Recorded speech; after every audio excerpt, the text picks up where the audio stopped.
हम लोग जो मैग्नेटिज्म स्टडी कर रहे हैं, magnetic effect of electric current, उसके हमारे 3 पोर्शन हैं। एक पोर्शन हमको ये बताता है कि मैग्नेटिक फील्ड बनता कैसे है। दूसरा पोर्शन ये बताता है कि अगर मैग्नेटिक फील्ड कहीं ऑलरेडी बना हुआ है और उसमें एक इलेक्ट्रिक चार्ज मूव करता है या इलेक्ट्रिक करंट फ्लो होती है तो उस पर कितना फोर्स लगता है। फोर्स पहले वाले पार्ट में क्या था, मैग्नेटिक फील्ड बनता कैसे। दूसरा क्या है, उसका इफेक्ट, यानी वो एक दूसरे चार्ज पर कितना फोर्स लगाता है। ये 2 टॉपिक। और तीसरा हमने स्टडी करना है मैग्नेटिज्म में कौन कौन सी क्वांटिटीज होती हैं, टेरेस्ट्रियल मैग्नेटिज्म क्या होता है, अर्थ का मैग्नेटिज्म क्या होता है, और जो बार मैग्नेट वगैरह दूसरी चीजें पढ़ते हैं इनमें कौन कौन सी क्वांटिटीज होती हैं। इस तरह से 3 पार्ट में ये डिवाइड है। उसको मैग्नेटिज्म अलग कह सकते हैं आप, मटेरियल मैग्नेटिज्म, और ये इलेक्ट्रिकल से रिलेटेड है। अभी तक जो हमने स्टडी किया that was force on charge particle which is moving in a magnetic field. ये कौन सा फोर्स है, it is a Lorentz magnetic force. Okay, उसमें एक मैग्नेटिक फील्ड ऑलरेडी एग्जिस्ट करता था और उसमें चार्ज मूव कर रहा था, तो उस चार्ज पर फोर्स लगता था और उसके लिए हमने लेफ्ट हैंड रूल बनाया था कि ये फोर्स लगेगा, ये वेलोसिटी है, ये उसके लिए था। आज हम उससे पहले वाली चीज या बाद वाली जो भी समझिए शुरू करने जा रहे हैं, वो ये है कि मैग्नेटिक फील्ड बनता कैसे और उसके क्या नियम हैं। तो मैग्नेटिक फील्ड बनने के लिए एक मूविंग चार्ज मैग्नेटिक फील्ड का सोर्स होता है। अब चार्ज किसमें से मूव करता है, तो प्रैक्टिकली जब चार्ज मूव करता है तो हम ये कहते हैं कि करंट फ्लो हो रही है। इसलिए हम ये करेंगे a current is responsible for making a magnetic field. अब करंट किसमें फ्लो होता है, तो करंट किसी न किसी कंडक्टर में फ्लो होगा, उस कंडक्टर की कुछ न कुछ लेंथ होगी।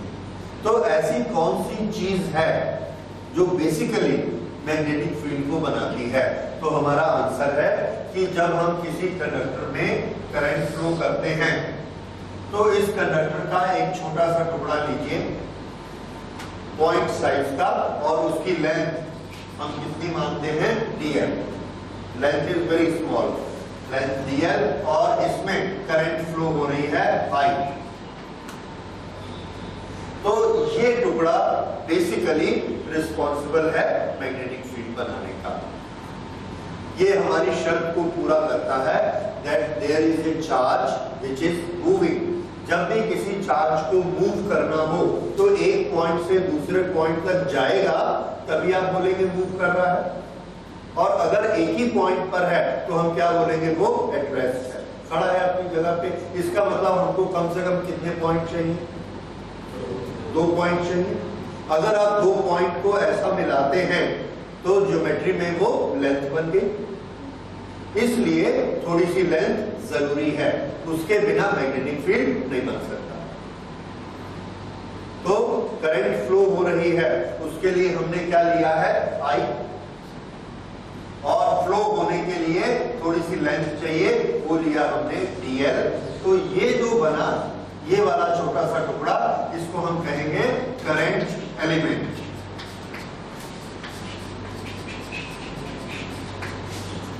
करंट एलिमेंट, और इसकी क्वांटिटी हम मानेंगे I dl, I into dl। ये जो करंट एलिमेंट होता है ये बेसिकली रिस्पॉन्सिबल होता है मैग्नेटिक फील्ड बनाने। So who creates the magnetic field, answer current element creates the magnetic field. ये हमारा फंडामेंटल नियम है, इसको याद रखिए। ओके, हमको इससे और बेसिक नियम हमारा क्या था, that magnetic field is created by moving charge. Moving charge, अगर कहीं चार्ज मूव कर रहा है तो वो अपने चारों तरफ मैग्नेटिक फील्ड बनाएगा, that is true. Charge move करता है कंडक्टर में, दैट मींस अगर करंट फ्लो हो रही है तो उसके चारों तरफ मैग्नेटिक फील्ड बनेगा, दैट इज ट्रू। मैथमेटिकली हम उसको कन्वर्ट करने जाते हैं तो करंट फ्लो होती है, तो उसके लिए हमको थोड़ी सी लेंथ चाहिए। तो क्या दो चीजें जरूरी है, आई भी चाहिए और डीएल भी चाहिए। ये हमने बनाया IDL is the current element which is required to make magnetic field. Okay, अब इसके कारण जो मैग्नेटिक फील्ड बनता है वो कितना होना चाहिए, क्या होना चाहिए, इस पर सबसे पहले बियोसावा ने काम किया था और उन्होंने अपना लॉ बनाया, दैट इज नोन एज बियोसावा लॉ।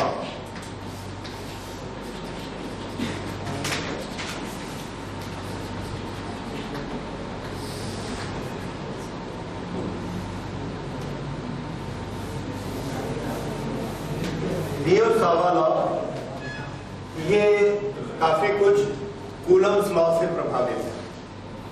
जैसे कूलम ने एक लॉ बनाया था कि इलेक्ट्रिक फील्ड एक चार्ज के कारण बनता है और चार्ज जितना ज्यादा स्ट्रांग होगा उतना इलेक्ट्रिक फील्ड ज्यादा स्ट्रांग होगा, so E is proportional to Q। दूसरी चीज, डिस्टेंस से इलेक्ट्रिक फील्ड इफेक्ट होता है, electric field is inversely proportional to square of the distance, that is inverse square law, and E is proportional to 1/r square. इसलिए E का formula क्या बना, Q/r square. इसी को देखकर या इसी के ट्यून पर बियोसावा ने सोचा कि फील्ड ऐसे ही बनते हैं, तो उन्होंने बोला कि जो मैग्नेटिक फील्ड बनता है वो करंट एलिमेंट के प्रोपोर्शनेट होता है कि IDL जितना स्ट्रॉन्ग होगा उतना मैग्नेटिक फील्ड ज्यादा स्ट्रॉन्ग होगा। So he said that magnetic field, जिसका सिंबल बनाया गया B is proportionate to IDL और I and B is proportional to DL, then B is inversely proportional to R square। बिल्कुल उसी तरह से। अच्छा, उसके बाद इसको इन्होंने कंबाइन कर दिया and this has become B is equal to IDL upon R square। लेकिन ये कंप्लीट नहीं हुआ, sorry not equal to, this is proportional. अच्छा, उसके बाद उन्होंने एक और चीज देखी कि ये जो DL है इसकी एक पर्टिकुलर डायरेक्शन है, लेट अस से ये डायरेक्शन इसकी। अगर हम एक पॉइंट को यहां पर रखते हैं जिसका डिस्टेंस R है, तो यहां कुछ मैग्नेटिक फील्ड बनता है B1, और अगर हम इसको ऊपर कर देते हैं, ये वाला डिस्टेंस यहां पर हम लेते हैं और इसका डिस्टेंस भी R है, R, तो यहां पर एक दूसरा मैग्नेटिक फील्ड बनता है, यहां लेते हैं, यहां तीसरा मैग्नेटिक फील्ड बनता है, जबकि सबका डिस्टेंस कितना है, R। इससे ये पता लगता है कि जिस पॉइंट पर हम मैग्नेटिक फील्ड लेते हैं उसकी रिस्पेक्टिव पोजीशन, कौन सी पोजीशन, एंगुलर पोजीशन, उससे मैग्नेटिक फील्ड की स्ट्रेंथ में डिफरेंस आ जाता है। तो इसके लिए उन्होंने एक नियम बनाया कि ये अगर DL है, हमारा पॉइंट यहां है, हमारा पॉइंट यहां है या यहां है, ये ऐसा, सब जगह R कैसा है, इक्वल, लेकिन हर जगह मैग्नेटिक फील्ड अलग अलग मिलता है। क्यों अलग अलग मिलता है? तो उन्होंने एक नियम बनाया कि अगर हमको यहाँ मैग्नेटिक फील्ड निकालना है तो इसको ऐसा मिलाइए, and you will find that there is certain angle here, ये वाला एंगल यहाँ पर है, तो इस थीटा एंगल से ये अफेक्टेड होता है, और इसका जो फैक्टर इसको अफेक्ट करेगा, that factor we have to take it as IDL sin theta। B is proportional to IDL sin theta upon R square। इसको करेक्ट करिए, थीटा अलग अलग जगह लेने से, एक जगह थीटा साइन होता है, एक जगह कॉस होता है, सो दिस इज साइन थीटा। अगर हम थीटा यहां पर ले रहे हैं, ये dl है, ये डिस्टेंस r है।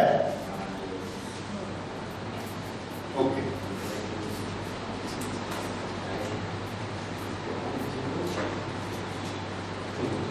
तो अगर इस एंगल को थीटा लेंगे then it will be sine theta. इस एंगल को लेते तो cos थीटा होता। Anyway we will take this angle. What is this angle? ये dl है जिसमें करंट फ्लो हो रही है, और ये क्या चीज है? ये वेक्टर r है, पोजीशन। तो इस तरह से ये हो गया, इसको I dl sin थीटा, इसे हम लिख सकते हैं म्यू नॉट अपॉन 4 में लाना है। तो इसे किस तरह से लाया जा सकता है? I dl cross r upon r cube.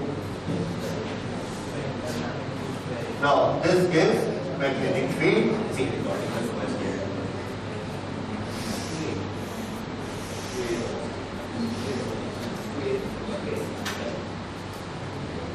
This is vector form of Biot-Savart law, जिस तरह से vector form of Coulomb's law। Now dl cross r gives dl r sin theta। अच्छा, now this is a vector product, dl r and b। दो vector हैं, एक dl vector और एक r vector, दोनों के क्रॉस प्रोडक्ट से b बनता है, और इससे हमारा डायरेक्शन का नियम यहां पर हम लोग अप्लाई कर सकते हैं। उससे हमको b की डायरेक्शन पता चलेगी। ओके, किस तरह से? तो पहले तो हम क्वांटिटी ले लेते हैं। b is proportional to mu naught upon 4 pi I dl sin theta upon r square. ये बियोट-सावर्ट लॉ है, और इसको आप लोग पक्का याद रखेंगे, क्योंकि ये हमारा स्टार्टिंग पॉइंट होगा। जिस तरह से कूलम्स लॉ स्टार्टिंग पॉइंट है आगे के सब डेरिवेशन के लिए, इस तरह से मैग्नेटिक फील्ड के डेरिवेशंस के लिए हमारा एक स्टार्टिंग पॉइंट कौन सा होता है? बियोट-सावर्ट लॉ। यहां से हम अलग अलग चीजों के लिए अलग अलग डेरिवेशंस करेंगे। ओके, अब इसके बाद डायरेक्शन ऑफ B। ओके, हमने यहां पर एक कांस्टेंट अप्लाई किया है, mu naught. What is this constant? This constant is property of medium, and this is known as permeability.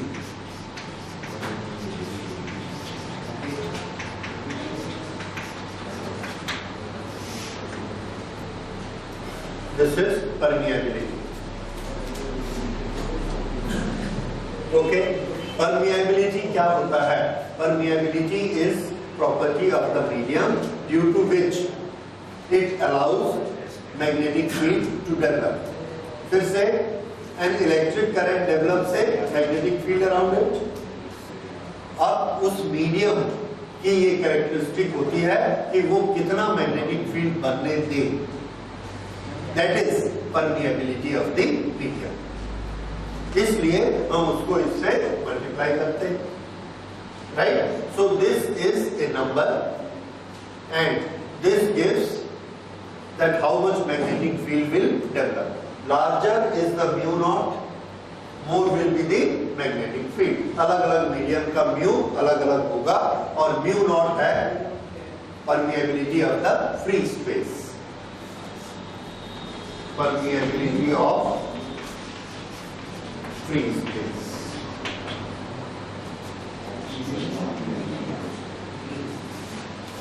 Okay, इसकी फ्री स्पेस के लिए एक वैल्यू होती है, and that value is 10 to the power -7।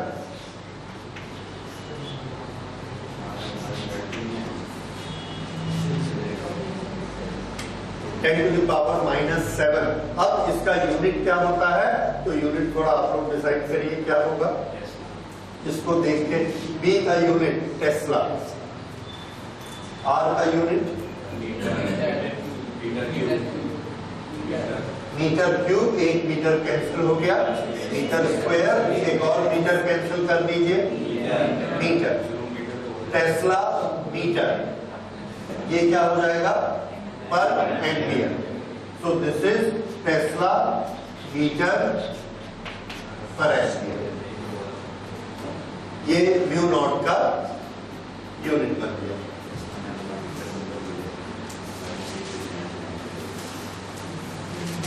Okay, इसी तरह से आप इसकी डायमेंशंस भी बना सकते हैं। आगे जब फोर्स का हम फॉर्मूला बनाएंगे, फोर्स के फॉर्मूला से डायमेंशन बनानी आसान होती है, उस समय म्यू नॉट की डायमेंशन भी बना सकते हैं। आप चाहें अभी, अगर आपको मैग्नेटिक फील्ड की डायमेंशन याद है तो उससे आप इसकी डायमेंशन भी निकाल सकते हैं। Okay, so this is permeability. और इलेक्ट्रिक फील्ड में मीडियम की कौन सी प्रॉपर्टी काम करती है, एप्सिलॉन नॉट 1/एप्सिलॉन नॉट। और ये क्या चीज है, परमिटिविटी। इन दोनों में कंफ्यूजन नहीं होना चाहिए। इलेक्ट्रिकल के लिए क्या चीज है, परमिटिविटी, और मैग्नेटिक फील्ड में क्या चीज है, परमिएबिलिटी। तो ये दोनों शब्दों को अलग अलग याद रखिएगा। Permittivity is epsilon not, permeability is mu not, right. Permeability magnetic property है, epsilon not electrical property. Okay, कभी कभी हमसे इसके बेसिस पर ये पूछा जाता है, what are similarities and what are differences between electric field and magnetic field. तो इक्वालिटी में क्या सिमिलैरिटी है, both are long range forces, both are long range fields.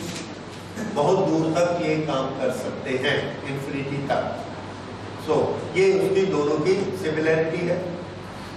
और दोनों किसको इफेक्ट करते हैं, चार्ज को इफेक्ट करते हैं। हालांकि इलेक्ट्रिक फील्ड एक स्टेशनरी चार्ज को इफेक्ट करता है और मैग्नेटिक फील्ड मूविंग चार्ज को इफेक्ट करता है, लेकिन दोनों इफेक्ट किसको करते हैं, इलेक्ट्रिक चार्ज को।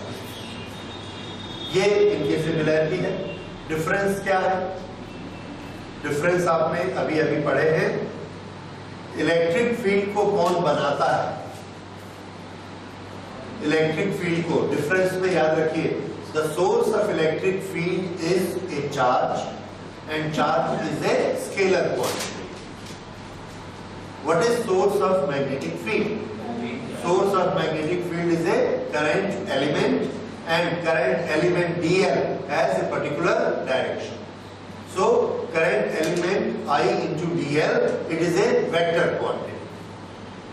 तो नोट कर लीजिए, the source of electric field charge is a scalar quantity while source of magnetic field current element I dl is a vector quantity.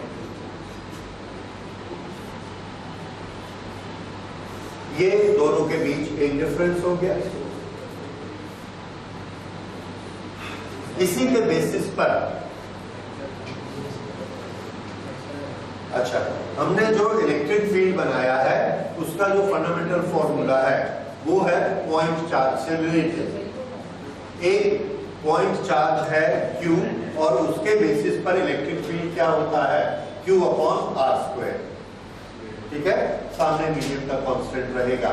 लेकिन मैग्नेटिक फील्ड जब हम बनाने जाते हैं तो मैग्नेटिक फील्ड का जो फंडामेंटल सोर्स है उसमें लेंथ होती है। यहाँ पर हमने मैग्नेटिक फील्ड बनाना है और इसके पास अगर लेंथ है dl के पास, तो इसकी डायरेक्शन ऐसे है या ऐसे है, दिस मैटर्स, इससे फर्क पड़ता है। और जब इलेक्ट्रिक फील्ड बनाते हैं तो वो किससे बनाते हैं, एक चार्ज से, पॉइंट चार्ज। और पॉइंट चार्ज में कोई डायरेक्शन नहीं, तो उसको हम टेढ़ा नहीं कर सकते। इसमें dl ऐसा भी हो सकता है, ऐसा भी हो सकता है, ऐसा भी हो सकता है। और जब हमने करके देखा तो मैग्नेटिक फील्ड में डिफरेंस आता है। ये जो एंगल विद dl, ये फिनोमेना इलेक्ट्रिक फील्ड में नहीं होता है और मैग्नेटिक फील्ड में होता है। तो सेकेंड डिफरेंस नोट करिए, the magnetic field depends upon, the magnetic field depends upon an angle between directions of DL and R. Between directions of DL and R.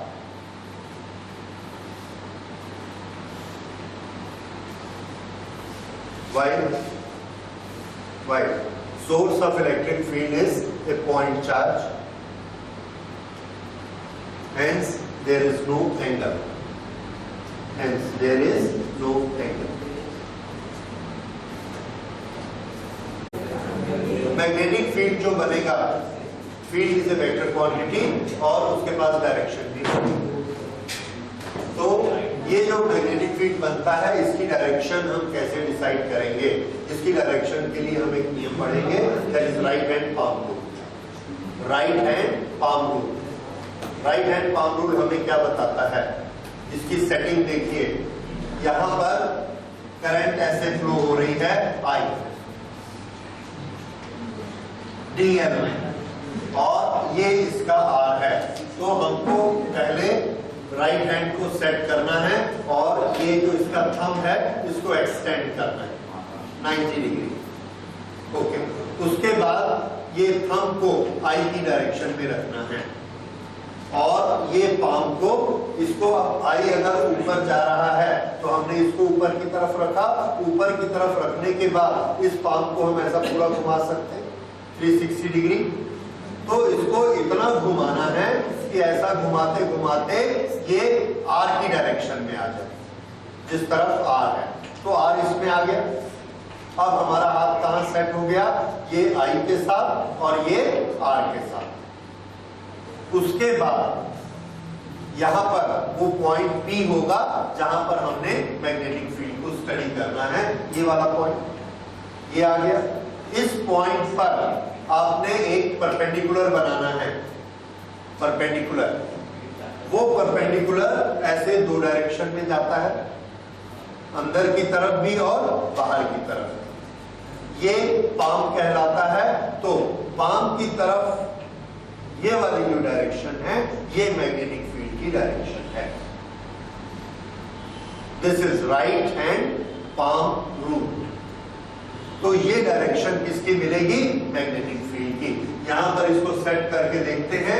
ये है I, तो ये है I, ये है R, तो इसको ऐसा घुमाया, ये R।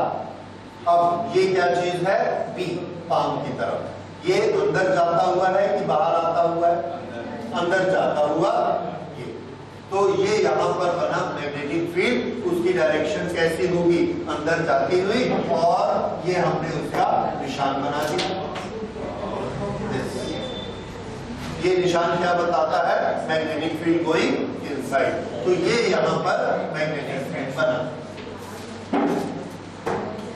ओके, हमने एक बड़ी छोटी सी लेंथ ली है PL, इसलिए जो मैग्नेटिक फील्ड बनेगा वो भी बहुत छोटा बनेगा। क्योंकि ये मैग्नेटिक फील्ड छोटा सा बनेगा, इसलिए यहां पर ये जितनी है इस सब में हम क्या लगा देंगे? D। So dB is force produced by a small element dl.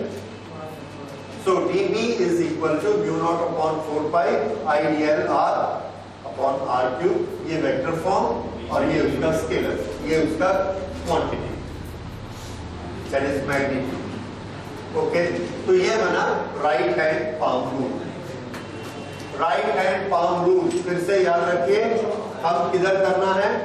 The direction of I, इसको कहाँ रखना है? Along R। और यहाँ पर पॉइंट आएगा, उस पॉइंट पर मैग्नेटिक फील्ड किधर रहेगा? Towards palm. अगर हम अपनी उंगली को मोड़ेंगे तो ये उंगली हमेशा पाम की तरफ ही मुड़ती है, पीछे नहीं मुड़ सकती। तो जहां पर P आएगा वहां पर उंगली को ऐसा मोड़िए और ये जो डायरेक्शन है ये डायरेक्शन हमेशा मैग्नेटिक फील्ड की होगी। ये इस तरह से ये मैग्नेटिक फील्ड की डायरेक्शन होगी। और इसमें एक ज्योमेट्री छिपी हुई है, देखिए। ये एक एक्सिस है, X axis, Y axis and Z axis. तो इसमें तीनों एक्सिस इन्वॉल्व होते हैं। एक एक्सिस पे क्या होगा? करंट फ्लो होगी, दूसरा एक्सिस R और तीसरा एक्सिस मैग्नेटिक फील्ड। इस तरह से तीनों एक्सिस इसमें इन्वॉल्व होंगे। समझ में आ रहा है? तो ये राइट हैंड पाम रूल इसलिए बनाया गया कि कहीं पर भी करंट फ्लो होती है तो आप तुरंत बता सके कि मैग्नेटिक फील्ड एक पर्टिकुलर पॉइंट पे किस डायरेक्शन पर होगा। जैसे अब हम लेते हैं कि एक करंट कंडक्टर में फ्लो हो रही है, ये एक कंडक्टर में करंट फ्लो हो रही है आई, और यहां से हम इस पॉइंट पर आते हैं। अगर करंट ऊपर है तो हमने ऐसे किया तो यहां पर मैग्नेटिक फील्ड की डायरेक्शन कैसी है? अंदर की तरफ। अब इस पॉइंट के बारे में बताइए, यहां पर कैसे करेंगे? तो आंसर है कि यहाँ आई ऊपर है तो हमने इसको ऐसे रखा और ये आर के साथ ऐसा रखा, ये पाम इसके साथ हो गया। अब यहाँ पर हमको परपेंडिकुलर बनाना है ऑन द पाम, तो हमने ये परपेंडिकुलर बनाया। ये इधर डायरेक्ट कर रहा है, बाहर की तरफ डायरेक्ट कर रहा है, तो यहाँ मैग्नेटिक फील्ड किधर होगा? बाहर की तरफ। So here we have dB which is coming out,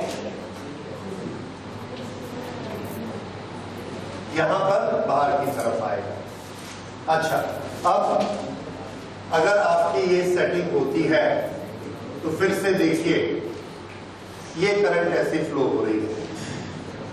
इस पॉइंट पर मैग्नेटिक फील्ड किधर होगा? ऊपर। इस पॉइंट पर किधर होगा? अंदर की तरफ। फिर इस पॉइंट पे किधर होगा? नीचे। फिर इस पॉइंट पर किधर होगा? ऐसे। यहां से ये ऐसा चलो, तो मैग्नेटिक फील्ड यहां पर कैसा बनेगा? सर्कुलर।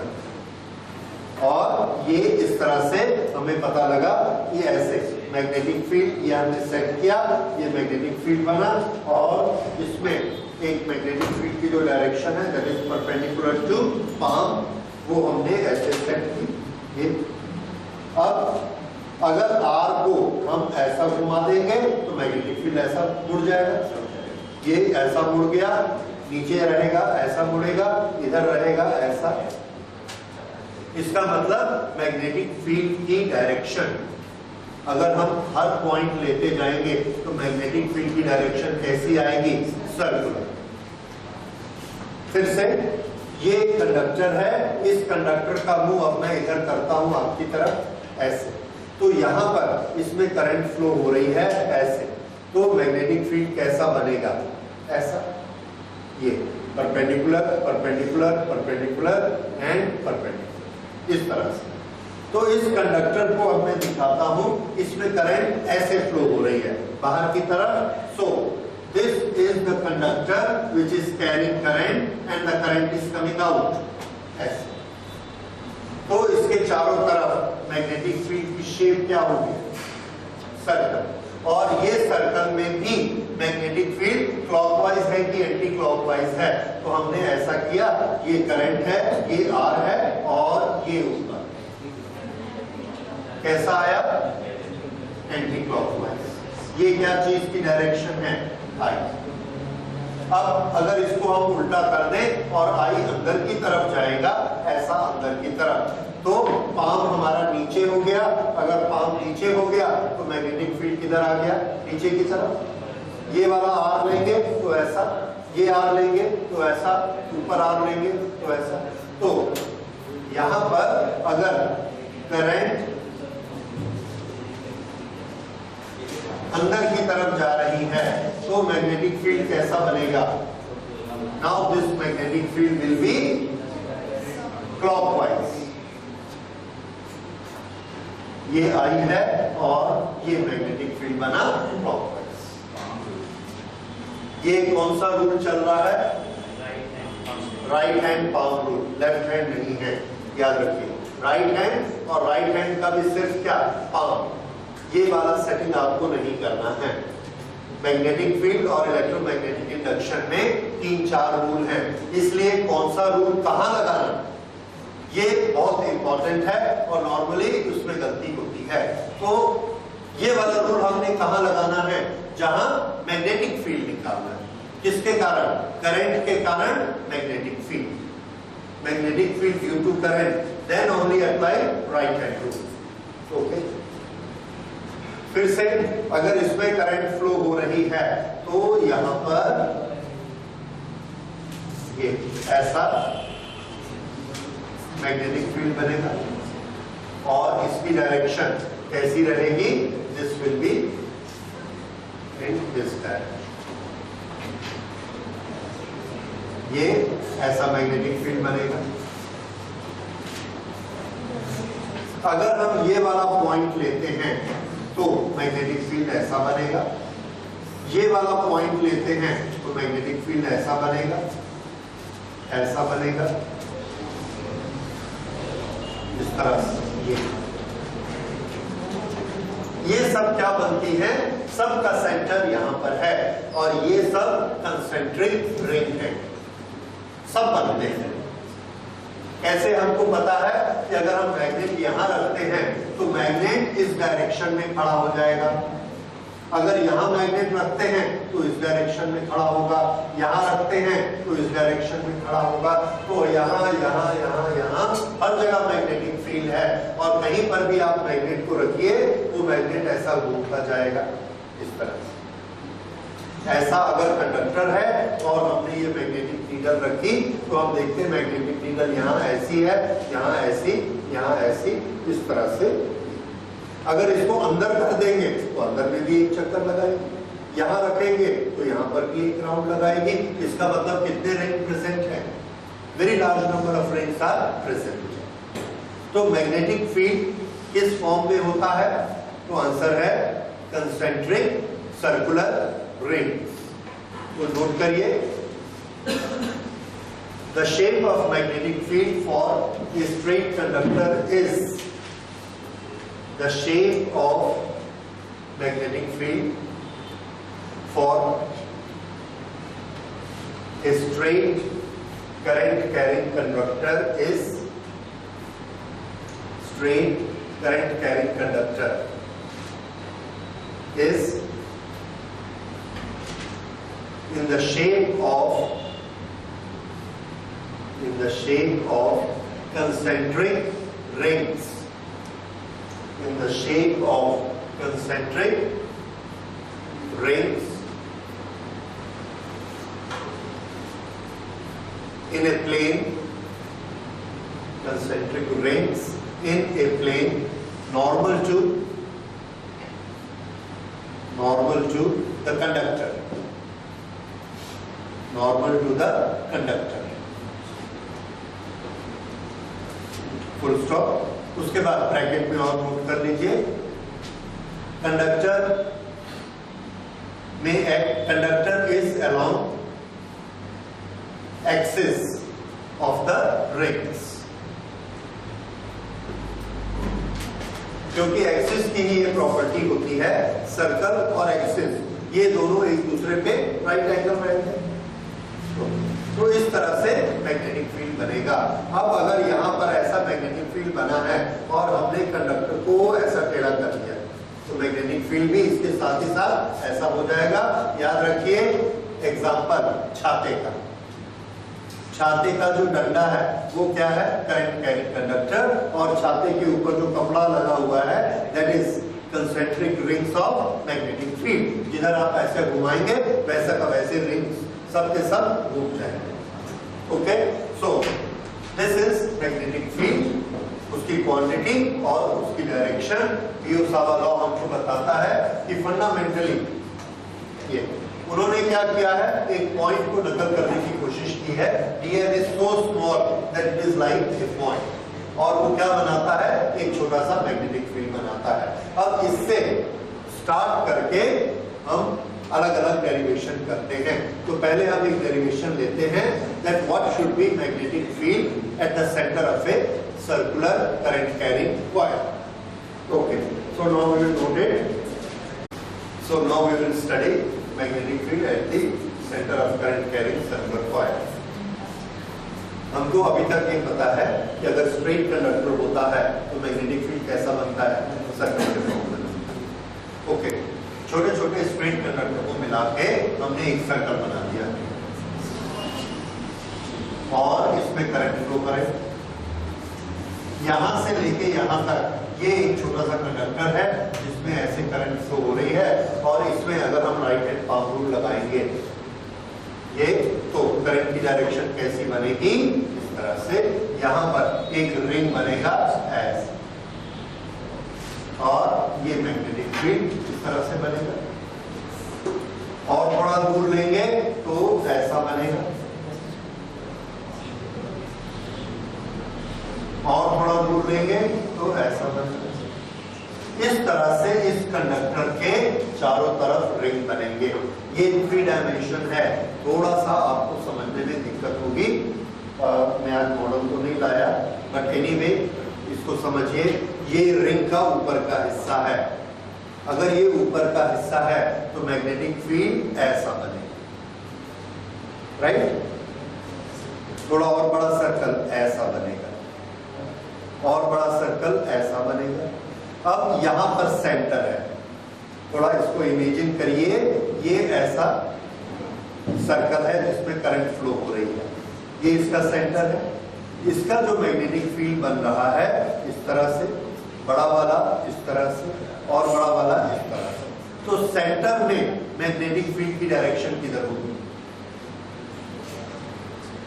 ऐसे अंदर जाती हुई, ठीक।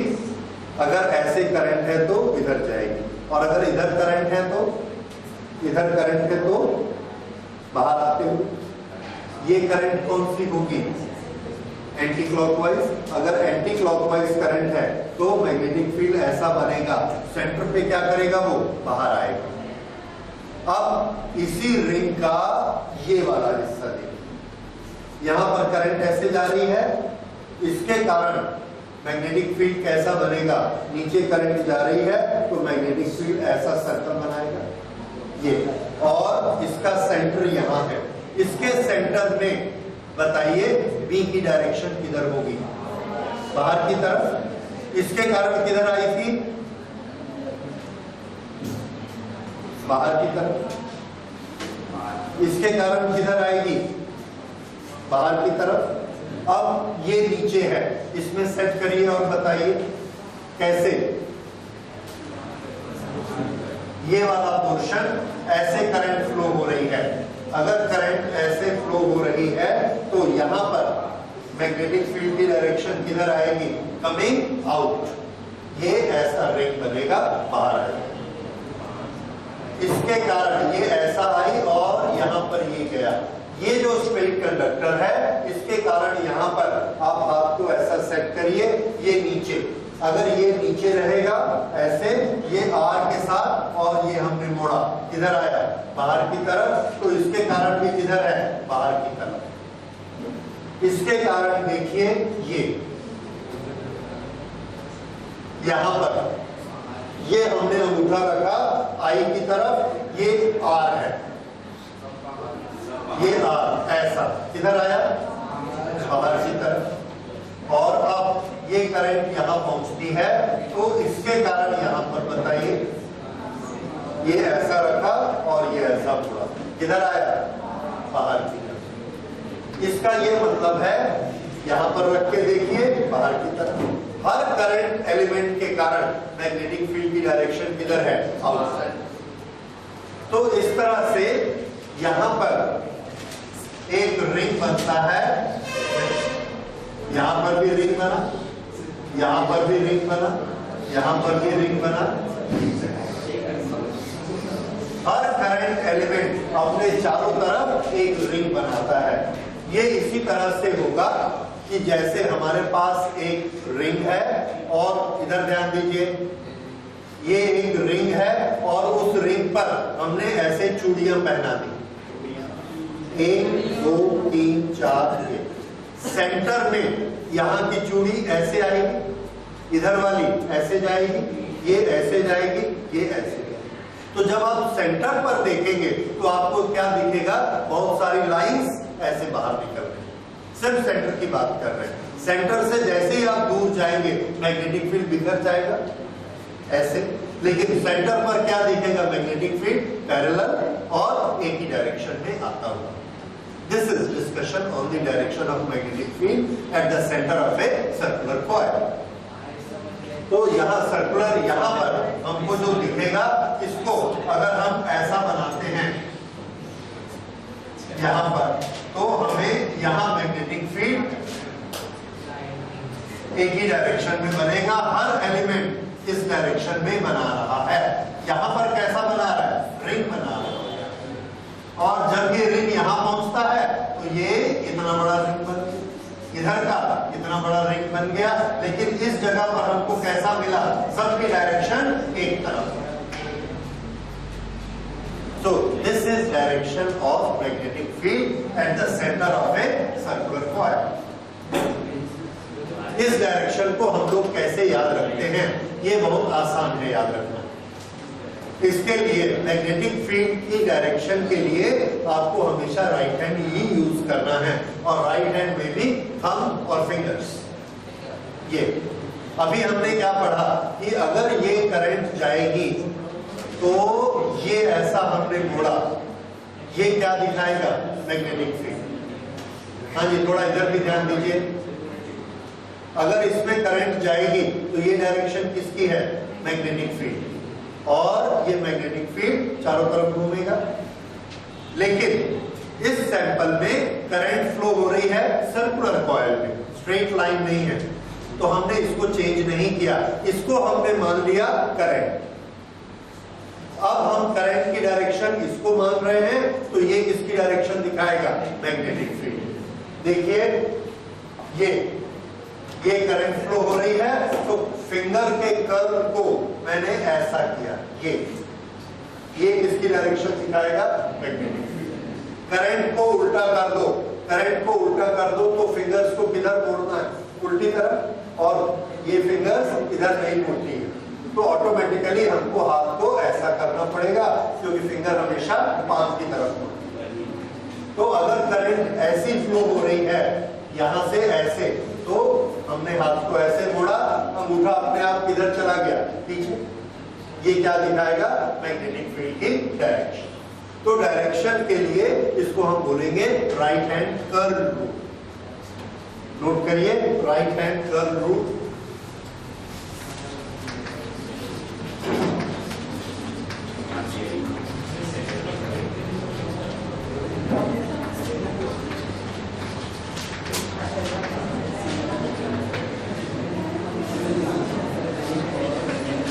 Curl of right hand.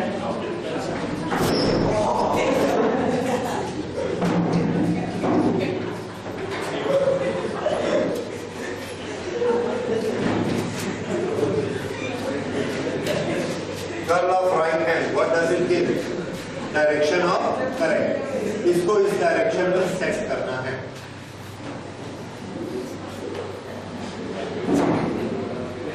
Right hand की पाम को, राइट हैंड के कर्ल को सेट करना है in the direction of current. Then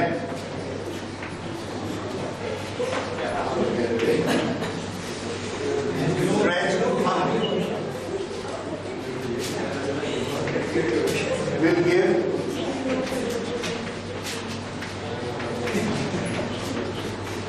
stretched thumb will give direction of magnetic field.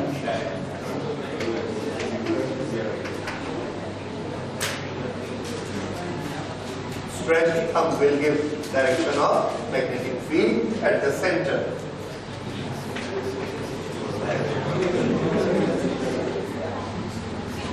ये है right hand curve rule for direction in current carrying coil.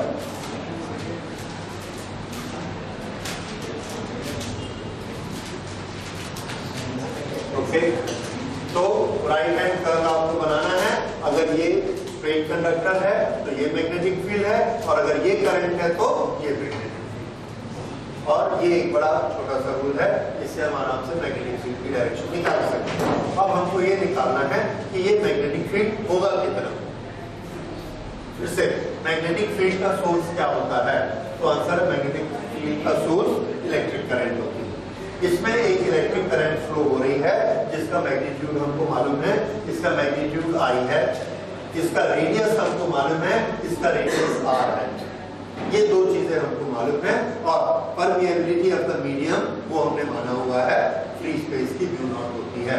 तो हमको म्यू नॉट एक नोन क्वांटिटी है, I एक नोन क्वांटिटी है, R एक known quantity है, और हमको निकालना है कि इसके सेंटर में मैग्नेटिक फील्ड कितना होगा। इसके लिए हम लोग बियोट-सावर्त लॉ को यूज करके इसका डेरिवेशन करेंगे। Here is a coil which has radius R and the current flowing through the coil is I. We take a very small length of the coil, this length, and we take it as dl. Now, I current is flowing through the current element dl. Therefore, a magnetic field is produced around it. The magnetic field at this distance R, magnetic field at this distance can be given by Biot Savart law. ठीक है, बियोट-सावर्त law के लिए हमको क्या क्या चाहिए? I, ये I flow हो रहा है, dl, ये इसकी लेंथ है dl, theta, angle between dl and r, this is theta, and this is r, this is r। ये सब चीजें इसमें हैं। तो यहाँ पर जो मैग्नेटिक फील्ड बनेगा dB, किसके कारण? dl के कारण। ये dB कितना होगा? तो आंसर है dB is equal to mu naught upon 4 pi I dl sin theta. यहाँ पर सर्कमफ्रेंस और रेडियस के बीच हमेशा एंगल कितना होता है? 90 degree upon r square। Because this is radius of the circle, let's write it capital R, r square. Okay, this is d. Sin 90 की value क्या होगी? 1. Then b is equal to, b निकालने के लिए हम क्या करेंगे? इसके कारण जो dB बना, एक नेक्स्ट dl के कारण dB बनेगा, नेक्स्ट dl के कारण dB बनेगा, नेक्स्ट dl के कारण dB बनेगा। ये सब dB को हम आपस में ऐड कर देंगे। अगर सभी dB को ऐड कर देंगे तो वो किसके कारण होगा? पूरे सर्कल के कारण, और that will be the total B created by the circular coil. ये बात समझ में आई? That is integration. Therefore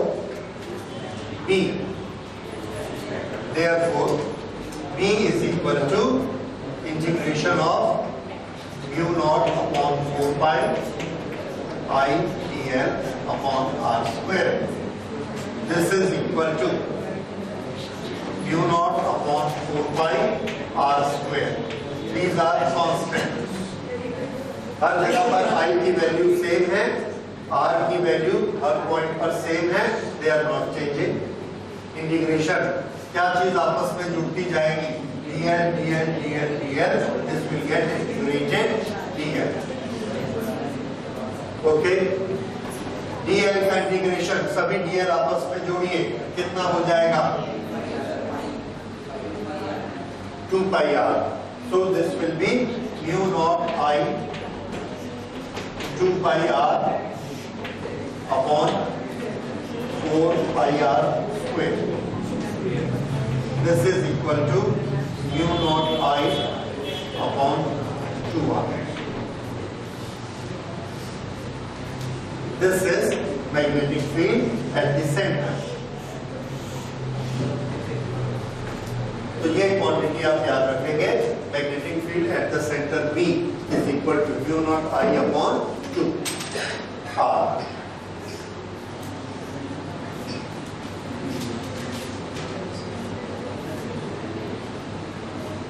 और डायरेक्शन के लिए हम लोग पहले चेक कर चुके हैं, that will be given by the right hand curve.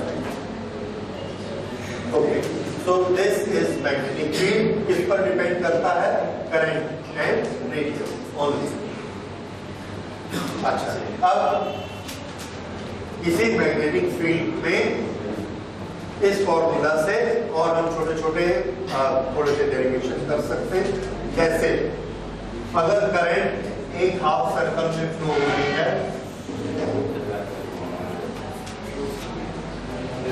और यहाँ पर हमें मैग्नेटिक फील्ड निकालना है, तो इस सेमी सर्कल के कारण यहाँ करंट कितनी होगी, मैग्नेटिक फील्ड कितना होगा? तो आंसर है फुल फुल सर्कल में हमने इंटीग्रेशन किया था तो ये मैग्नेटिक फील्ड आया था, अगर सेमी सर्कल होगा तो उसका हाफ हो जाएगा। सो इसके कारण, इस आई के कारण यहाँ बी की वैल्यू कितनी होगी, that is half of mu naught I upon 2r, half के कारण। अगर 1/4 होता तो 1/4 हो जाएगा। अब अगर हमने ऐसा लिया इतना सा r,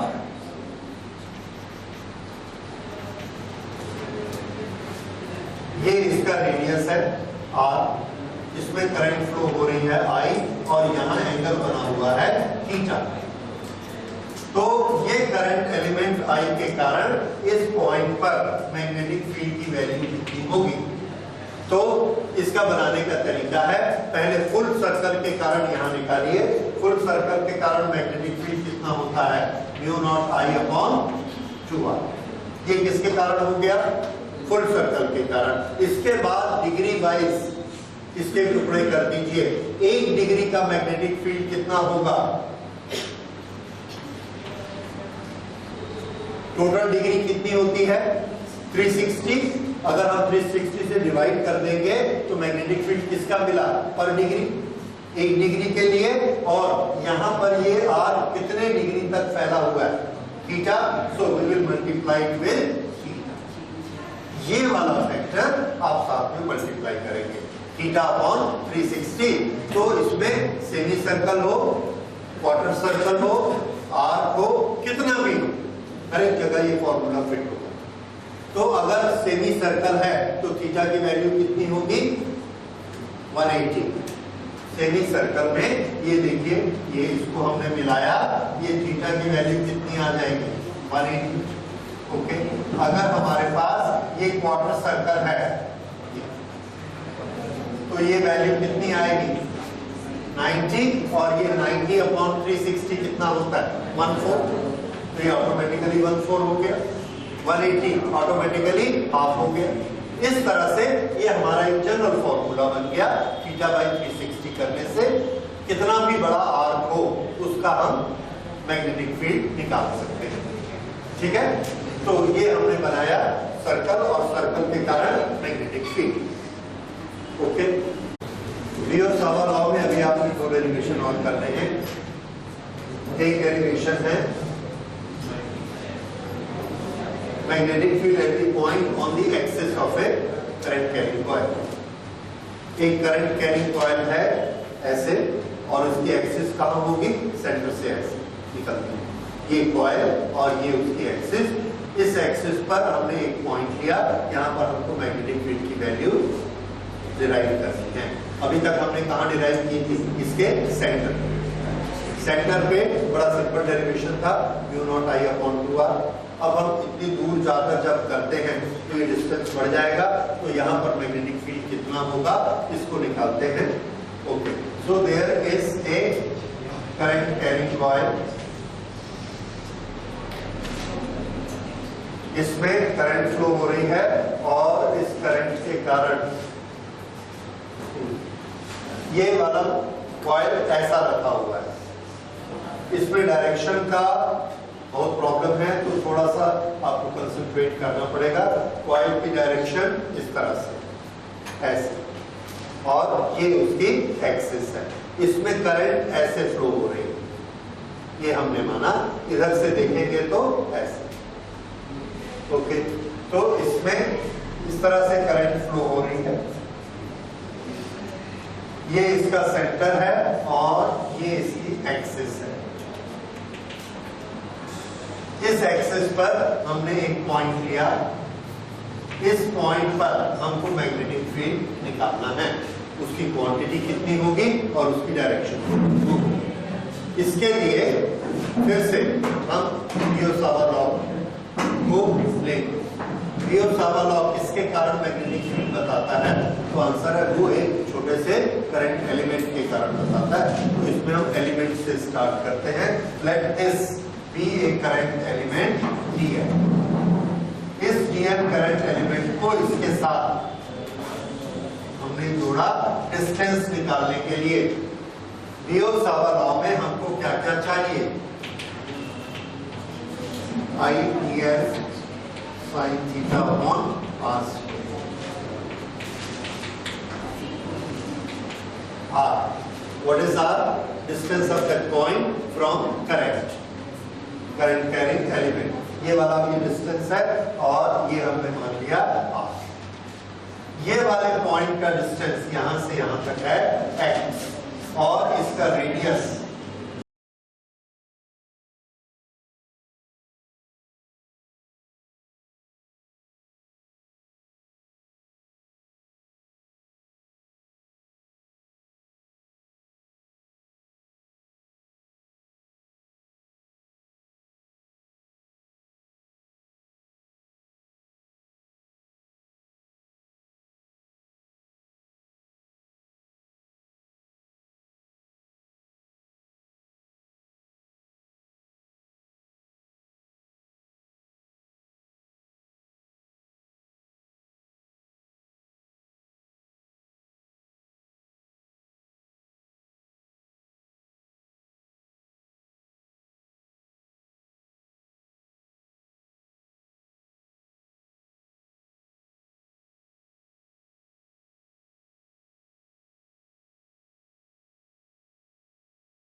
ये एंगल होता है 90 डिग्री।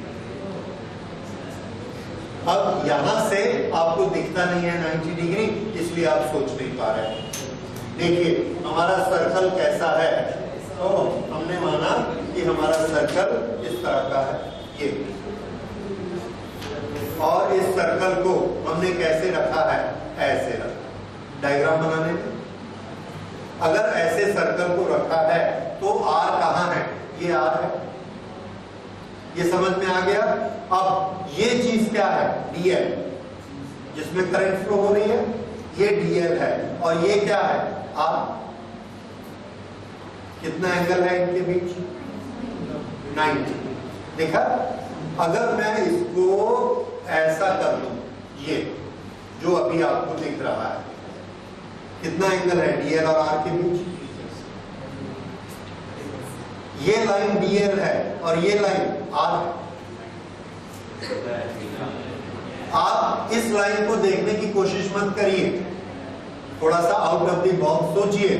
3 लाइनें हैं, एक लाइन ये, एक लाइन ये और एक लाइन ये।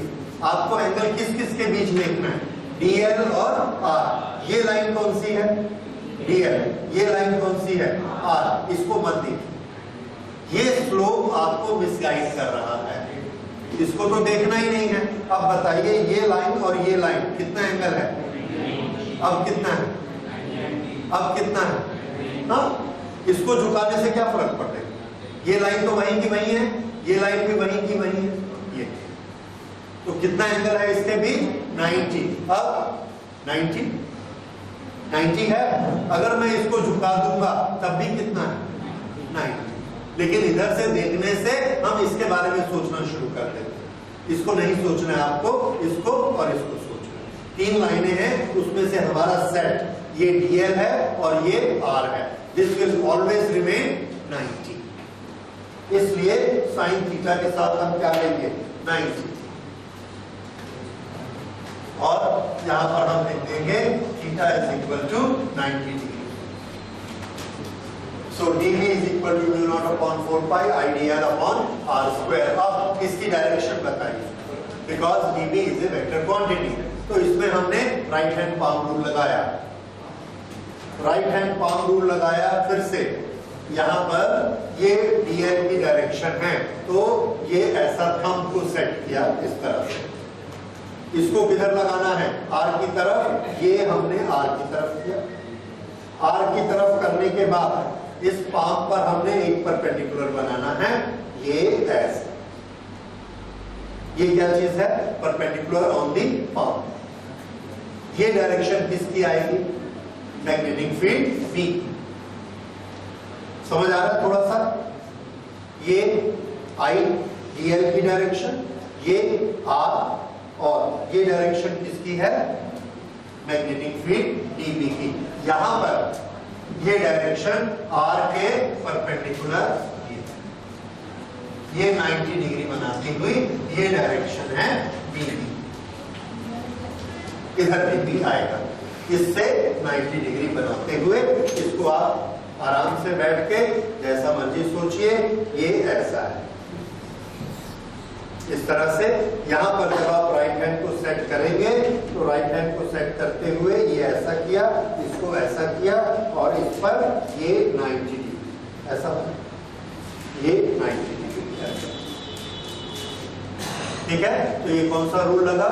Right hand palm rule. तो ये हमने ऐसे राइट हैंड पाम रूल लगाया और ये 90 डिग्री इस पर आ गई। ओके,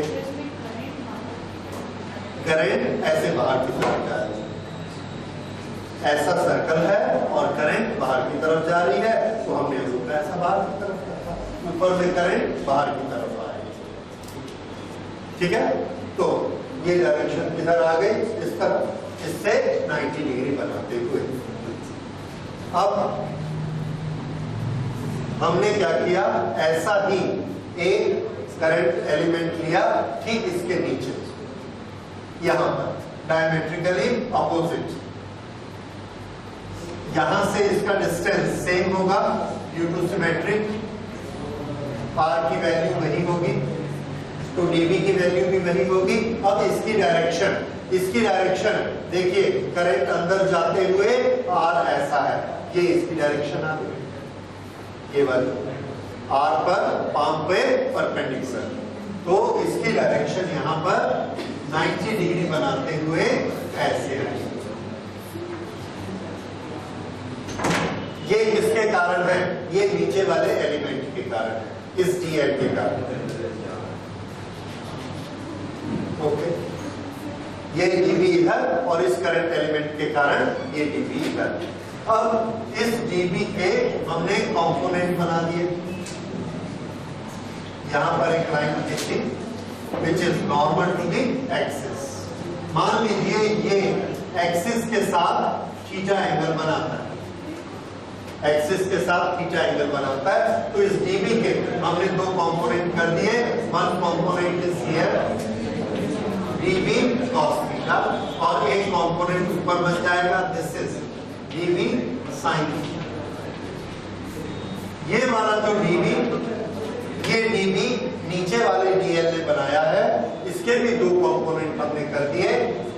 एक इस तरफ, this is db cos theta और ये वाला db sin थीटा। सिमेट्री के कारण अगर ये एंगल थीटा है तो इधर का एंगल भी कितना होगा? थीटा। तो db cos थीटा इधर, db cos थीटा इधर, db sin थीटा ऊपर, ये db sin थीटा नीचे। ओके, ये दो एलिमेंट की हम बात कर रहे हैं। इन दोनों एलिमेंट के ये जो दो db बने, इसका रिजल्टेंट कितना आया?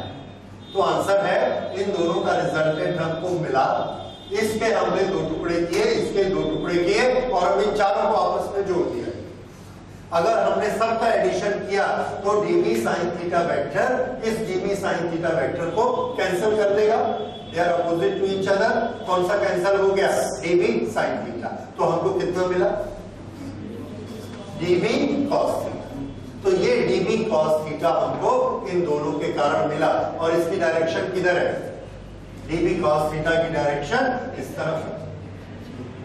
इस तरह से हमको db इस यहां पर जो मैग्नेटिक फील्ड मिलता है उसकी डायरेक्शन किधर मिलती है? Around the axis, around axis. तो हर dl के कारण कौन सा कंपोनेंट हमको मिलने वाला है? db cos theta. और कौन सा कंपोनेंट उसका कैंसिल हो जाने वाला है? db sin theta. तो हर dl के कारण हमको कंपोनेंट कौन सा मिलेगा? db cos theta. ओके, तो ये हमने dB की वैल्यू निकाली है। अब इसके बाद इतनी चीजें जो अभी तक हमने स्टडी की उसको थोड़ा राइट डाउन कर लेते हैं।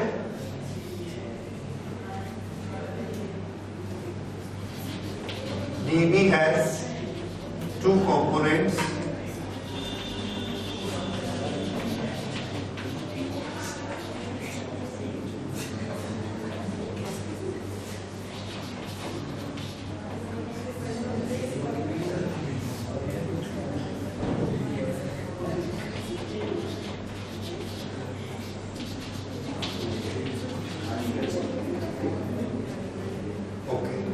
उसके बाद another element which is diametrically opposite,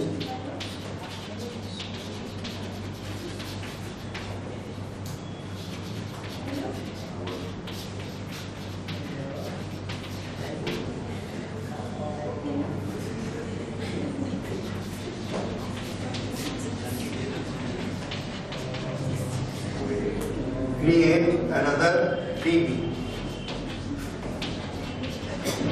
which also has two components.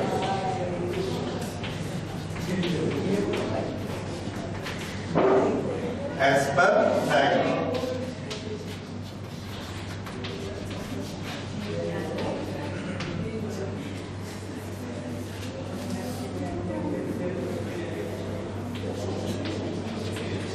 The dB sin theta components are cancelled.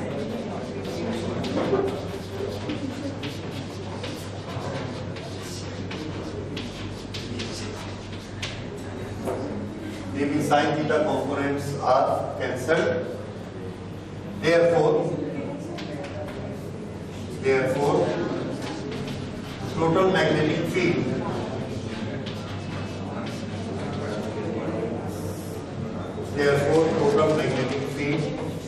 B is equal to sum of dB cos theta. Her element dB cos theta बनाएगा जो कि वहां exist करेगा और हर एक का dB sin theta cancel हो जाएगा। तो पूरा मैग्नेटिक फील्ड कितना बनेगा? सभी dB cos थीटा का sum. Okay, now this is equal to, यहां पर हम dB की वैल्यू रख देते हैं। ये dB की वैल्यू है, ये dB हमने पहले निकाल के रखा हुआ है, इसकी वैल्यू यहां रखें तो ये हो जाएगा म्यू नॉट अपॉन 4 पाई आई dl upon r square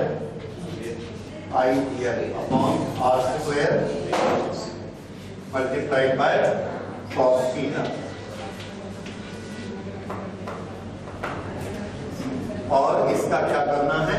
sigma या इंटीग्रेशन फॉर कंप्लीट सर्कल।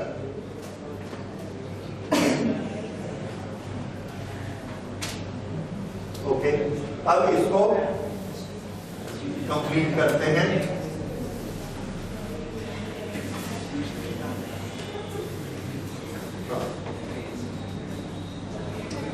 इसमें सबकी वैल्यूज रखते जाते हैं। Mu naught upon 4 pi is a constant, वो वैसा ही रहेगा। Are square. ओके, अब यहां पर देखिए हमारी गिवन क्वांटिटी कौन है? गिवन क्वांटिटीज हैं, there is a current carrying circular coil which has radius equal to 8 given. A point P is located at a distance x. This is given. Find out magnetic field at that point. और कुछ नहीं दिया गया। और कुछ नहीं दिया गया मतलब क्या क्या नहीं दिया गया हमको? यहां से ये r नहीं दिया गया, थीटा नहीं दिया गया। This is no. यहां पर देखिए ये क्या है? dB cos theta. ओके, इसको जब हम लोग बनाते हैं तो एक बार थीटा को हम लोगों ने इसमें यूज किया था। कहां पर? यहां पर। तो नियम से अच्छा ये रहता कि अगर हम इसको दोबारा थीटा नहीं लेते, नॉर्मली ऐसा ही किया जाता है and we take it as a alpha. तो ये क्या हो जाएगा साइन अल्फा और ये कॉस अल्फा, ऐसा किया जा सकता है। तो अब आपको थीटा से कंफ्यूजन नहीं होगा। थीटा यहां के लिए दिया था जिसकी वैल्यू कितनी कर दी थी 90, और इसको हम कितना लेते हैं अल्फा, तो ये पूरा इसमें कन्वर्ट हो जाएगा alpha and it is this centre not that. Okay, तो फिर से देखिए यहां पर टोटल मैग्नेटिक फील्ड क्या होगा dB cos अल्फा का समेशन, dB cos अल्फा का समेशन। ये cos अल्फा वहां से आया, राइट। अब dB की जब हमने वैल्यू रखी तो dB की वैल्यू सिर्फ इतनी है। क्यों? क्योंकि इसका साइन थीटा पहले ही क्या हो चुका है 1, वो वहां चला गया। ये वाला cos अल्फा तो यहां से आया, ठीक। ओके, अब इनकी वैल्यूज रखनी शुरू करते हैं। Mu naught upon 4 pi, I is a constant, पूरे में एक ही वैल्यू है, आई को वैसा रखते हैं, अपॉन आर स्क्वायर। आर कहां पर है ये वाला जो आर है ये हमारी गिवन क्वांटिटी नहीं है, ए और एक्स गिवन है, तो हम लोग यहाँ पाइथागोरस लगा देते हैं। R square is equal to a square plus x square, so we will write it a square plus x square. ये आर स्क्वायर की जगह हो गया। उसके बाद कॉस अल्फा, कॉस अल्फा की वैल्यू, ये एंगल अल्फा है तो कॉस अल्फा की वैल्यू कितनी होगी, क्या आप निकाल सकते हैं कॉस अल्फा की वैल्यू? कॉस क्या होता है बेस बाय हाइपोटेन्यूज। ओके, लेकिन उसके लिए एक राइट एंगल ट्रायंगल चाहिए, और यहाँ पर ये राइट एंगल ट्रायंगल है। इस राइट एंगल ट्रायंगल में ये वाला तो अल्फा नहीं है, ये तो दिख रहा है। अब इन दोनों में से ये ऊपर वाला और ये नीचे वाला अल्फा कौन है? जी नहीं। ओके, ये एंगल कितना है 90, ये अल्फा, तो ये एंगल कितना हुआ 90 माइनस अल्फा। अगर ये 90 माइनस अल्फा है, ये एंगल 90 है, तो ये कितना हुआ अल्फा। अगर ये अल्फा है तो ये कितना हुआ, अगर ये 90 माइनस अल्फा है तो ये कितना हुआ, ये 90 है और ये 90 माइनस अल्फा है, तो ये एंगल कितना हुआ अल्फा, ये एंगल है अल्फा। ओके, आप ज्योमेट्री लगाइए आ जाएगा, ठीक है। 90 90 करते हुए फिर से देखिए, ये और ये इस लाइन पर ये परपेंडिकुलर है, इस लाइन पर ये परपेंडिकुलर है। जो दो लाइन के बीच में एंगल बनता है वही एंगल दोनों परपेंडिकुलर के बीच में बनता है। ये थ्योरम सबको मालूम है कि जो एंगल दो लाइंस के बीच में बनेगा वही एंगल इन दोनों के परपेंडिकुलर के बीच में बनेगा। ये सिमिलर ट्रायंगल में सब किया हुआ है और यही चीज यहाँ पर है। सो this is angle alpha. Okay, अगर ये एंगल अल्फा है तो इसकी cos base upon hypotenuse, base कितना है इसका, इसका बेस है a, हाइपोटेन्यूज कितना है r, तो r की वैल्यू हम क्या लिख सकते हैं, a square plus x square to the power half, root of a square plus x square. तो ये हो गया a अपॉन r। ये किसकी वैल्यू हो गई, ये वाली value, this is cos alpha. ये समझ में आया, a अपॉन r, ये इसकी वैल्यू आ गई।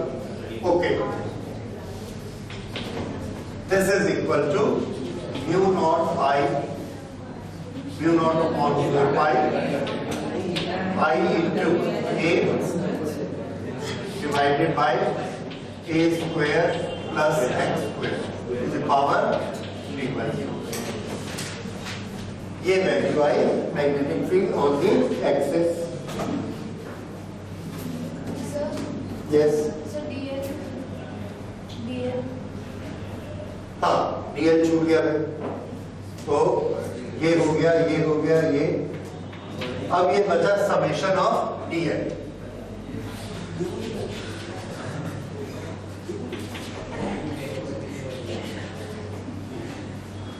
समेशन ऑफ DI कितना होगा बताइए? 2 पाई r। तो r की वैल्यू यहाँ कितनी है? a, so this will be 2 pi a। so now it is mu naught upon 4 pi I into 2 pi a I 2 pi a into a। so this is 2 pi a square divided by a square plus x square to the power 3 by। ये हमारा notation आया। This is magnetic field at that point।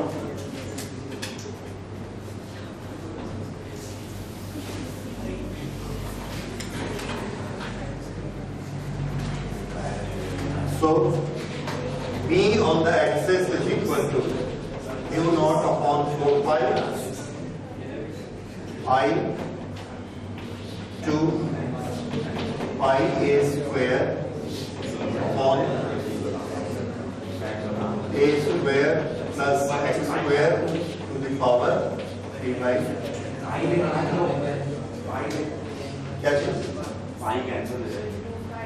नहीं, cancel हो सकता है, value रखेंगे, लेकिन हम लोग इसको कैंसिल नहीं करना चाहते।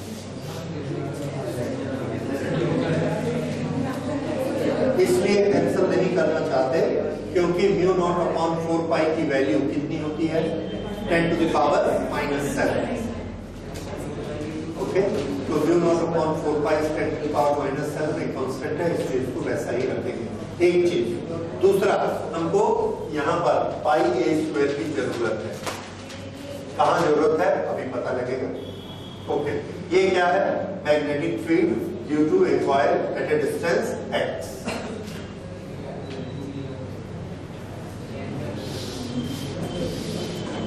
अगर इस कॉइल में n टर्न्स हैं, एक टर्न है और एक और टर्न बना दिया, 2 टर्न कर दिया तो मैग्नेटिक फील्ड डबल हो जाएगा। 3 टर्न कर दिए तो 3 टाइम्स हो जाएगा, और अगर n टर्न्स कर दिए तो n टाइम्स हो जाएगा। So this B is equal to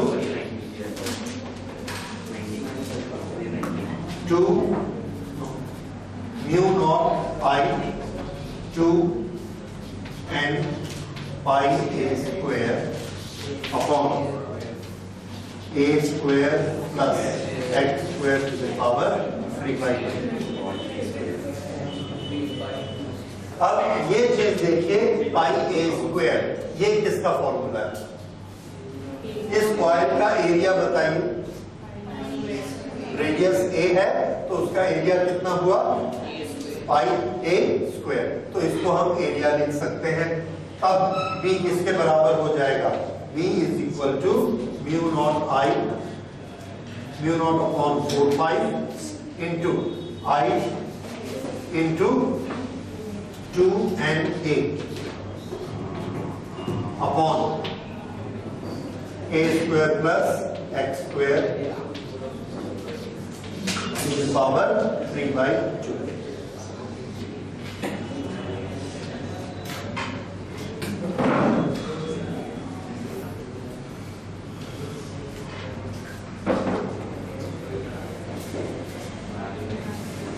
इसमें एक क्वांटिटी ये वाली 2NIA, ये क्वांटिटी कहलाती है जो कि रिस्पॉन्सिबल होती है मैग्नेटिक फील्ड बनाने के। x जैसे जैसे कम होगा या ज्यादा होगा वो इफेक्ट करेगा। It is a variable, this is a constant. तो मैग्नेटिक फील्ड किस किस पर डिपेंड करता है? Current flowing in the coil, number of turns in the coil and area of the coil. ये तीनों चीजें मिलाकर जो एक क्वांटिटी बनती है NIA, this is known as magnetic dipole moment of this coil. the quantity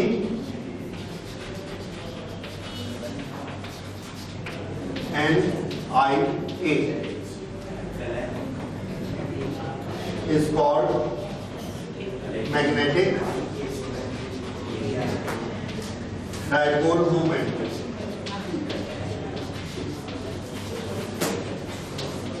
Magnetic dipole moment of a current carrying coil.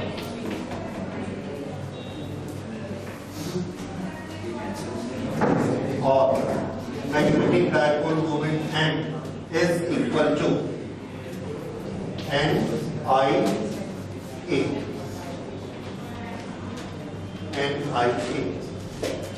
So this is magnetic dipole moment of a coil. कितना strong magnetic field बनाएगी ये किस पर depend करता है? इन तीन quantities पर depend करता है। अब इसका फॉर्मूला और हम छोटा कर सकते हैं। Now this will become V is equal to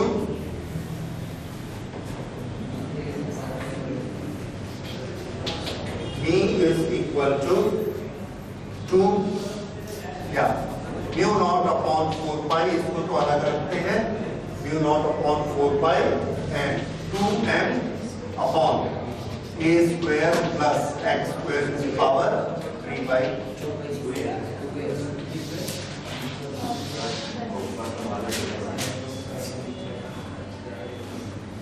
एक स्पेशल केस में अगर x बहुत बड़ा है compare to a, x is very large compare to a, coil छोटी है और x बहुत बड़ा है, तो ये क्वांटिटी कितनी हो जाएगी?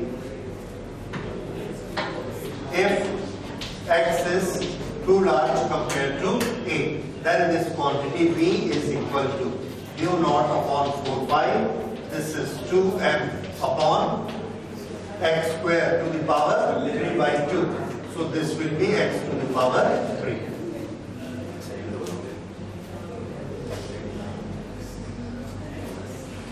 अच्छा, लेकिन अगर x बहुत छोटा है, कितना छोटा है? 0। अगर x 0 है तो ये पॉइंट कहां आ जाएगा? सेंटर पे आ जाएगा। उस समय मैग्नेटिक फील्ड कितना होगा?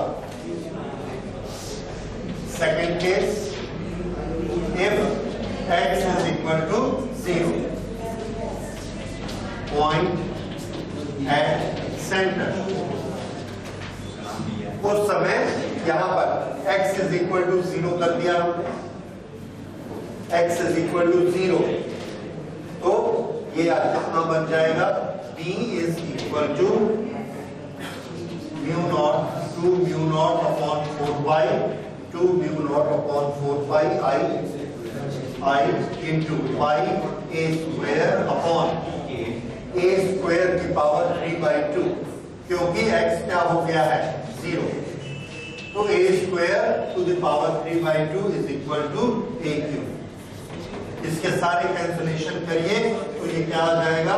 Mu naught I upon 2a, ये भी। और देखिए ये वही फॉर्मूला है जो आपने किसके लिए निकाला था? Magnetic field due to a circle. तो जब x 0 हो जाएगा तो वो पॉइंट सेंटर पे पहुंच जाएगा, सेंटर पे पहुंचेगा तो मैग्नेटिक फील्ड उतना ही होगा जितना एक सर्कल का होता है। सर्कल का जो आपने फॉर्मूला लिखा हुआ है mu naught I upon 2a, उसके साथ एक लाइन और ऐड कर लीजिए। If there are n turns, तो ये कितना हो जाएगा?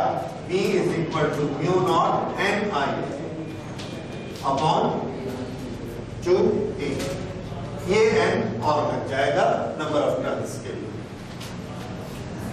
ओके, तो ये क्या बन गया? When it is at a large distance, और ये क्या बना? When it is at a 0 distance। Otherwise इसका फॉर्मूला हमेशा क्या रहेगा?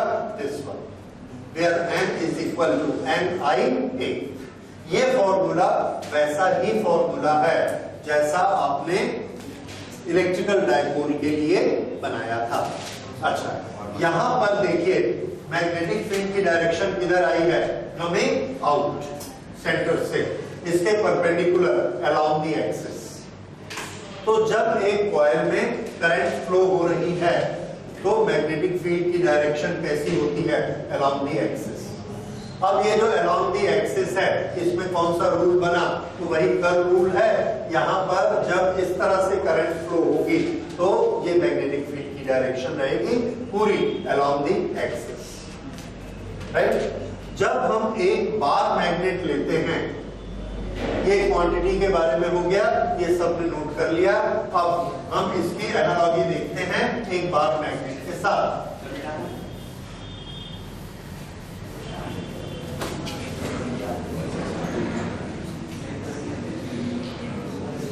ये एक बार मैग्नेट है।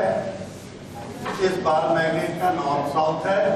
नॉर्थ के सामने मैग्नेटिक फील्ड हमको इस तरह से मिलता है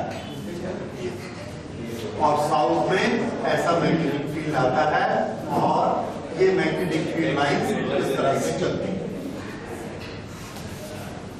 यही मैग्नेटिक फील्ड एक कॉइल प्रोड्यूस करती है और वो कॉइल की पोजीशन ऐसे होती है, इस तरह से। तो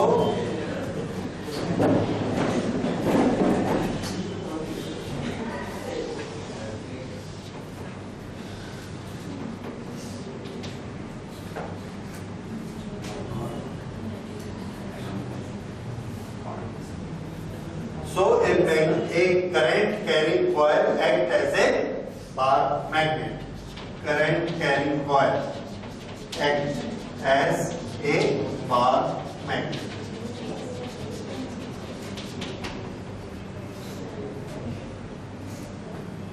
इसमें करंट ऐसे फ्लो हो रही है। जब करंट ऐसे फ्लो होती है तो मैग्नेटिक फील्ड की डायरेक्शन किधर है? सामने की तरफ। अगर इधर डायरेक्शन है तो ये कौन से पोल से निकल रही है? नॉर्थ पोल। बार मैग्नेट में हम क्या बोलते हैं? नॉर्थ पोल से मैग्नेटिक फील्ड ऐसे बाहर की तरफ आता है। यहाँ हम सुई रखते हैं तो मैग्नेटिक नीडल ऐसे सेट हो जाती है साउथ नॉर्थ। ये नीडल, इसी नीडल को जब हम यहाँ रखते हैं तो भी एग्जैक्टली ऐसे ही सेट होती है साउथ नॉर्थ। ये दोनों की सिमिलरिटी है।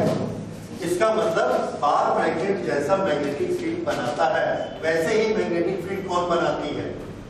एक करंट कैरिंग कॉइल। तो current carrying coil act as a bar magnet. अब बार मैग्नेट में नॉर्थ पोल साउथ पोल को हम लोग पहचानते हैं, देखते हैं। तो इसमें भी हम नॉर्थ पोल साउथ पोल बना सकते हैं। इसमें करंट ऐसे फ्लो हो रही है। तो देखिए, जब करंट ऐसे फ्लो होती है क्लॉकवाइज या एंटी क्लॉकवाइज किसी भी तरह से, अच्छा, अगर इसमें करंट क्लॉकवाइज फ्लो होती है तो यहाँ पर हम इधर से देखेंगे तो हमको नॉर्थ पोल दिखेगा और मैग्नेटिक फील्ड बाहर की तरफ आता दिखेगा। दो चीजें आपसे पूछी जाती हैं कि मैग्नेटिक फील्ड की डायरेक्शन कौन सी होगी और किस पोल की तरह ये काम करता है। डायरेक्शन के लिए राइट हैंड कर्व रूल है। अगर ऐसे करंट फ्लो हो रही है, ये हमने ऐसे रखा तो मैग्नेटिक फील्ड किधर आ रहा है? बाहर की तरफ। यहाँ पर मैग्नेटिक फील्ड बाहर की तरफ आता है। यहाँ पर अगर ये क्लॉकवाइज है तो क्लॉकवाइज में हमको ऐसा हाथ मोड़ना पड़ेगा। मैग्नेटिक फील्ड किधर जाएगा? अंदर की तरफ। मैग्नेटिक फील्ड अंदर की तरफ। पोल कौन सा बनेगा बार मैग्नेट में? तो आंसर है कि यहाँ पर मैग्नेटिक फील्ड निकलता है। कहां से निकलता है? हमेशा। सो ये कौन सा पोल है? नॉर्थ पोल।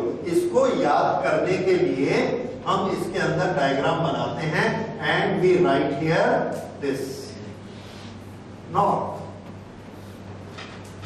ये कैसा घूमा? ये clockwise. So this will make a north. और ये देखिए,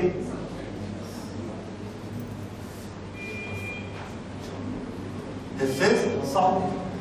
साउथ में कैसे चलेगा? क्लॉकवाइज। और नॉर्थ में कैसा चलेगा? Anti clockwise. ये याद रखिए। इस तरह से ये कॉइल एक तरफ नॉर्थ पोल दिखाएगी और पीछे की तरफ साउथ पोल दिखाएगी। ओके, देखिए, ये हमने एक कॉइल ली। इस कॉइल में ऐसे करंट फ्लो हो रही है, ये अगर ऐसे करंट फ्लो हो रही है तो आप इसको इधर से भी देख सकते हो और इधर से भी देख सकते हो। इधर से आपने देखा ऐसे फ्लो हो रही है तो इधर कौन सा पोल दिखेगा? नॉर्थ पोल, ठीक है। ऐसे फ्लो हो रही है, ऐसे फ्लो हो रही है। इधर कौन सा दिख रहा है? और इधर कौन सा दिख रहा है? कितनी कॉइल? एक। तो अगर एक सिंगल टर्न वाली कॉइल है तो कितने पोल बना रही है? दो। अब अगर हम आपको बोले एक ऐसी कॉइल लेके आओ जो एक ही पोल बनाए, is it possible? Her coil के दो साइड तो होंगे, एक बार हम इधर से देखते हैं, एक बार हम इधर से देखते हैं। तो जब भी कॉइल में करंट फ्लो होती है वो कितने पोल बनाती है? दो, क्योंकि हम दो साइड से देखते हैं। तो ऐसी कोई कॉइल नहीं हो सकती जिसमें एक सिंगल पोल बनेगा। इसलिए क्या कहा जाता है कि मैग्नेट को काटकर आप नॉर्थ पोल और साउथ पोल को सेपरेट नहीं कर सकते। ए मोनोपोल इज नॉट पॉसिबल। अगर इसमें करंट फ्लो हुई तो कितने पोल बनेंगे? दो, इधर नॉर्थ और इधर साउथ। जिस चीज का आगे का हिस्सा है उसका पीछे का हिस्सा भी होगा ही। ये नहीं हो सकता कि आगे का हिस्सा है और पीछे का हिस्सा नहीं है, राइट? इसलिए जब भी कॉइल घूमेगी इधर से देखेंगे तो हमको नॉर्थ दिखेगा और इधर से साउथ दिखेगा, और इसमें नॉर्थ पोल भी बनेगा, साउथ पोल भी बनेगा करंट फ्लो होने से। इसलिए या तो मैग्नेट नहीं बनेगा अगर करंट फ्लो नहीं कराएंगे, पर अगर बनेगा तो नॉर्थ और साउथ इकट्ठे बनेंगे। This is the reason why north and south pole can not be separate. Note करिए, since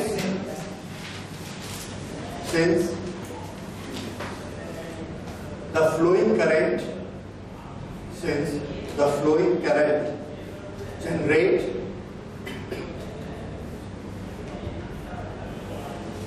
a magnetic field such that it shows north pole on one side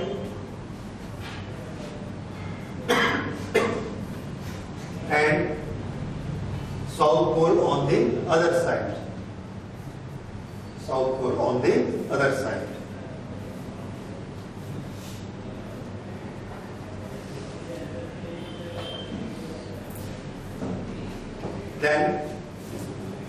Then it is proved that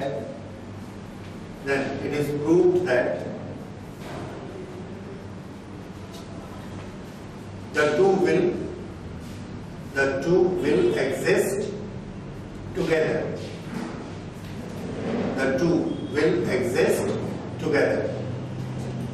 Okay? Full stop. Creation of a single pole is not possible. Creation of a single magnetic pole is not possible.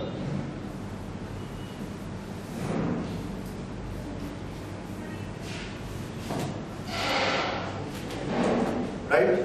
तो ये हमको पता लगा कि magnetic field का base क्या होता है? A charge moving in a circle. और ये क्या बनाता है? North pole and south pole together, दोनों इकट्ठे बनाता है। और एक कॉइल कैसा काम करती है? एक मैग्नेट की तरह काम करती है। मैग्नेट क्या होता है? मैग्नेट में दो पोल होते हैं, नॉर्थ और साउथ। तो इसको हम लोग पहले मैग्नेटिक डायपोल भी बोलते थे। मैग्नेटिक डायपोल किस तरह से? जैसे इलेक्ट्रोस्टैटिक में इलेक्ट्रिक डायपोल होता है, वैसे ही मैग्नेट में नॉर्थ पोल और साउथ पोल वाला मैग्नेटिक डायपोल होता है। और उसकी सारी कैलकुलेशन हमने इलेक्ट्रिक डायपोल के क्यूब पे की थी। जैसे इलेक्ट्रिक डायपोल, ये एक electric dipole minus Q plus Q 12। इस इलेक्ट्रिक डायपोल के कारण x डिस्टेंस पर यहां पर जो इलेक्ट्रिक फील्ड बनता है, electric field, this electric field here is equal to 1 upon 4 pi epsilon naught 2p upon a square upon x cube, ये बनता है।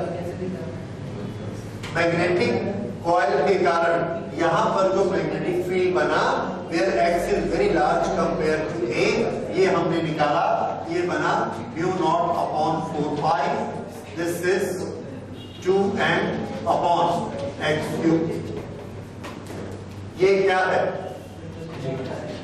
Magnetic field. ये क्या चीज है? Electric field due to electric dipole.